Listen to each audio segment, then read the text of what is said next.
Révélations incroyables à Jérusalem, chroniques, mystères et phénomènes incroyables. On a entendu parler de nouvelles hallucinantes qui touchent profondément la communauté des croyants. Un événement inattendu s'est produit dans la ville de Jérusalem, laissant de nombreux gens bouche bée. Regardez quels détails fascinants ont été révélés lors des discussions sur les changements législatifs en Israël.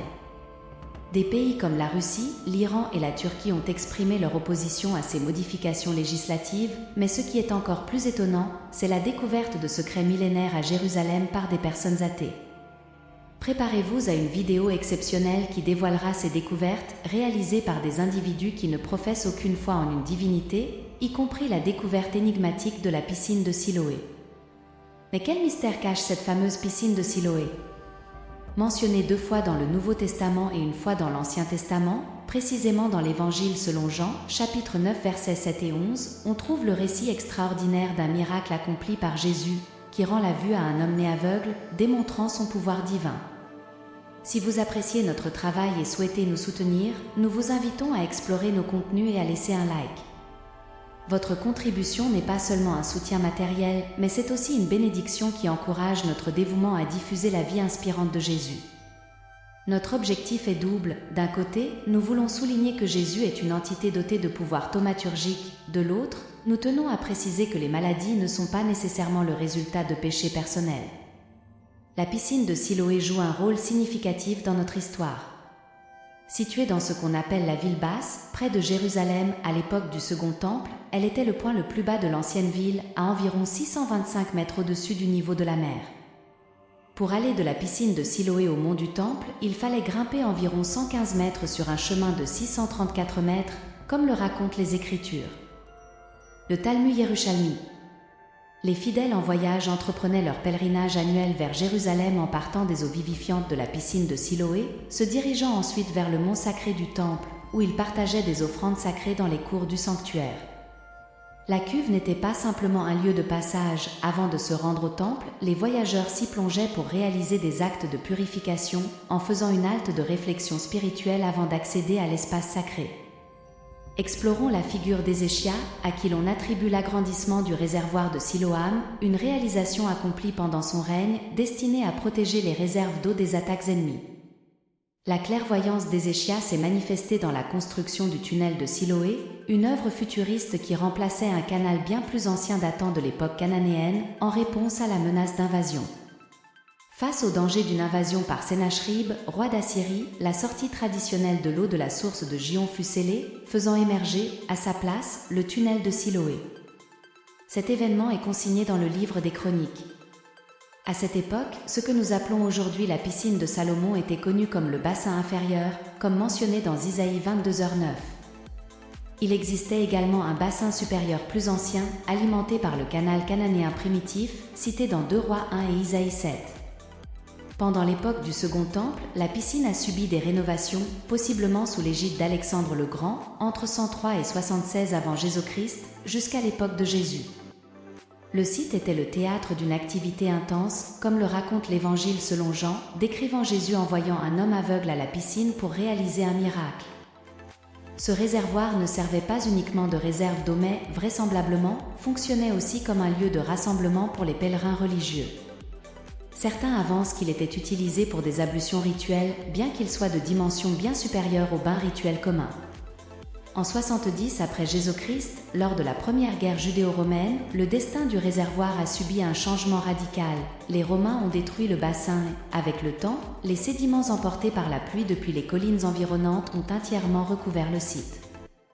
La narration historique est devenue encore plus fascinante pendant les périodes romaines et byzantines. Des récits émergents indiquent qu'en 135 après Jésus-Christ, l'empereur Hadrien avait érigé un temple en l'honneur des nymphes aquatiques, bien qu'il semble improbable qu'il ait été situé exactement au-dessus de la piscine de Siloé.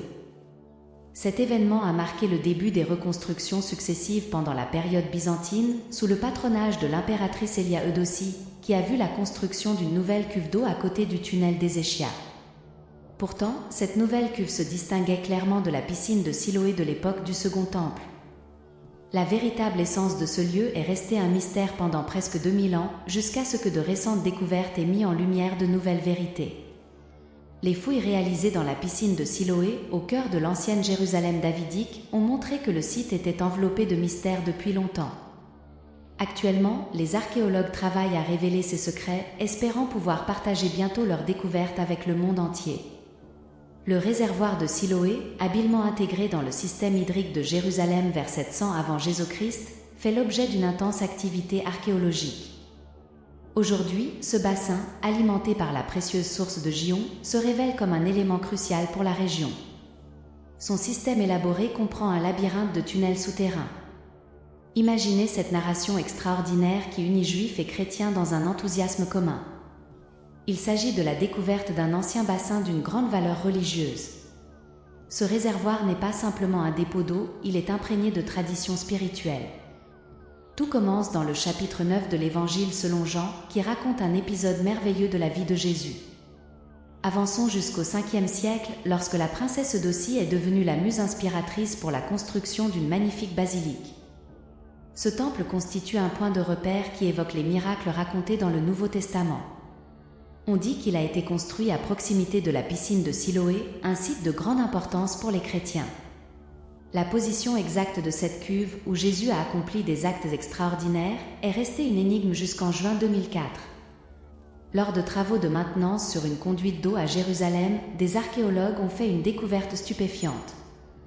Ils ont découvert 2 anciennes marches appartenant à la piscine de Siloé et, en continuant les fouilles, ils sont tombés sur une vision d'un autre temps, un ancien bassin où, selon la croyance, Jésus aurait pu marcher, révélant ainsi un lieu chargé d'histoire. Une forme unique, comme un scénario à couper le souffle qui offre une vue incomparable sur la vallée. Plus qu'un simple point d'eau, elle se révélait comme une oasis de l'esprit, un temple ancien où la vie vibrait du temps du Christ. Les experts en archéologie ont méticuleusement mis au jour cette citerne, encore pleine d'eau, soulignant son lien intime avec l'histoire sacrée. Aujourd'hui, elle se trouve dans le quartier arabe de Silouan et a été le théâtre de pratiques rituelles juives pendant plus d'un siècle, jusqu'à la destruction du temple juif par les Romains en 70 après Jésus-Christ. Les événements de la vie de Jésus, comme le miracle de l'homme né aveugle, sont profondément entrelacés avec ses coutumes juives. C'est surprenant, non ?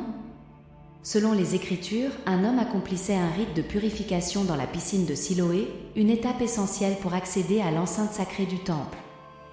Ainsi, après des fouilles approfondies, les archéologues ont révélé des merveilles sur cette citerne, large d'environ 50 mètres, dotée d'un conduit qui captait l'eau de la source de Siloam.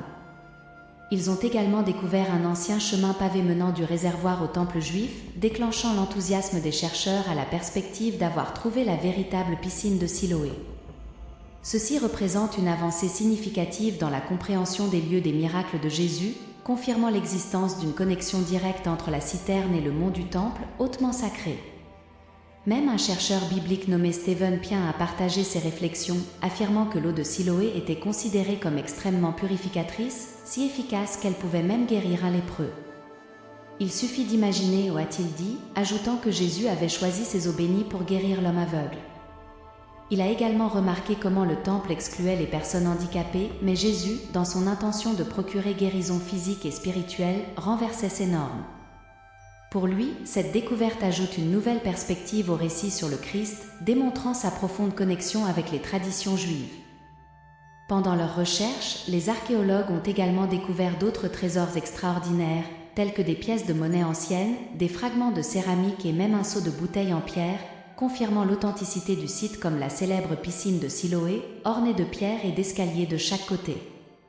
On peut admirer des parties de l'ancienne structure, y compris une terrasse imposante et un aqueduc, témoins d'un passé glorieux et d'une histoire chargée de signification spirituelle. Elle conduit l'eau exactement comme décrit dans le Nouveau Testament, une histoire authentique. Mystère de la piscine de Siloé, un miracle caché. Savais-tu qu'un jour, dans un geste extraordinaire, Jésus a appliqué un onguent sur les yeux d'un homme aveugle et lui a ordonné de se laver dans la piscine de Siloé ? Après avoir obéi, l'homme a miraculeusement recouvré la vue. Cette cuve était un point crucial pour ceux qui visitaient Jérusalem, servant de carrefour pour les pèlerins qui y arrivaient 3 fois par an. Elle était utilisée non seulement pour les rites de purification, mais aussi comme source d'eau potable. De nombreux Juifs s'y installaient temporairement et on raconte que Jésus lui-même, lors de ses pérégrinations à Jérusalem, aurait pu y puiser de l'eau. Maintenant, certains chercheurs, véritables explorateurs du passé, enquêtent sur la zone dans le but de révéler ses secrets les plus cachés. Ils souhaitent approfondir leurs investigations en enlevant de vieilles canalisations pour examiner le site en détail. Un archéologue nommé Ronnie Reich a révélé que les découvertes faites pendant les fouilles montrent des aspects surprenants de l'ancienne ville et de la piscine de Siloé, indiquant que ce bassin n'est pas juste un réservoir d'eau. Riche d'histoire et de culture, surtout pour la communauté juive, c'était un lieu dédié à la purification. Selon certains, il pouvait également servir d'espace pour la natation, semblable au terme romain, où les gens trouvaient paix et sérénité. En réfléchissant à son histoire, des questions qui stimulent la curiosité émergent. Redécouvrir la piscine de Siloé prend une importance fondamentale pour les croyants en Christ, en particulier pour ceux qui considèrent l'eau comme un symbole de purification et de renouvellement. Cette cuve symbolise un aspect central du baptême, le rite de passage où les individus se lavent de leurs péchés, se transformant pour le mieux. Ce n'est pas seulement une découverte archéologique, mais un lieu de pèlerinage pour la foi chrétienne qui relie différentes histoires bibliques. L'eau de cette cuve n'apparaît pas seulement miraculeuse, mais elle incarne des vérités historiques et spirituelles profondes pour les fidèles chrétiens, en faisant une destination sacrée et un pilier essentiel de la foi, qui relie diverses histoires bibliques. Même pour ceux qui n'appartiennent pas à la tradition religieuse, il est fascinant d'observer le potentiel de la foi à révéler les mystères du monde. La piscine de Siloé symbolise ce grand mystère, motivant les gens à transformer leur vie et à se connecter avec l'histoire et la spiritualité.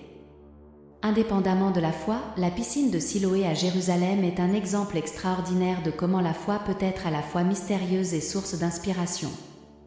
En explorant l'histoire et la spiritualité de ce lieu, on se rend compte que la foi et l'histoire ont une influence incroyable sur nos croyances et notre perception du monde. Ce site est imprégné de signification et de mystère, nous montrant comment le passé et le présent peuvent s'entremêler de manière fascinante et stimulante. Si cette histoire t'a intéressé et inspiré, je t'invite à t'abonner à la chaîne pour ne pas manquer les prochaines narrations et découvertes. Partage cette vidéo avec tes amis et ta famille pour qu'ils puissent aussi profiter de ces aventures à travers l'histoire et la foi. Ensemble, nous pouvons continuer à rechercher les mystères et les merveilles que notre monde a à offrir.